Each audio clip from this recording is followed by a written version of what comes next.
મિત્રો કેમ છો બધા મજામાં? તો આજે હું અમદાવાદ છું અને આ એપાર્ટમેન્ટ છે અને આની બાજુમાં છે ને ગાંધી આશ્રમ છે, આપણે જે ગાંધી બાપુનો આશ્રમ છે નજીક જ છે, હાવ અડીને જ છે, આ જ દિવાલ આવે, આ જ દિવાલ છે.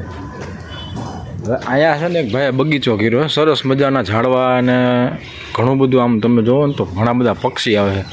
તો આપણે સિટીમાં ગામડામાં છે ને કાગડા ભાગ્યે જ જોવા મળે. હવે કાગડાનું વિલુપ્ત થઈ ગયા છે, પણ આ અમદાવાદની અંદર તમે અવાજ સાંભળી શકતા હશો. જો આ રહ્યો કાગડો જાય બેઠો,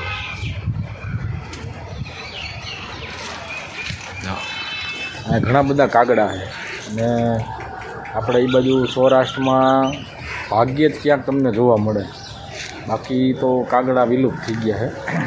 અને અહીંયા સરસ મજાનો બગીચો છે અને તમને અહીંયા દેખાડી દઉં, આ ગાંધી બાપુનો આશ્રમ છે. આ બાજુ કામ ચાલુ છે, અહીંયા હાલીને જવું પડે, અહીંથી જઈશું આપણે, વિડીયો બનાવશું ત્યાં જઈને પણ, બરાબર.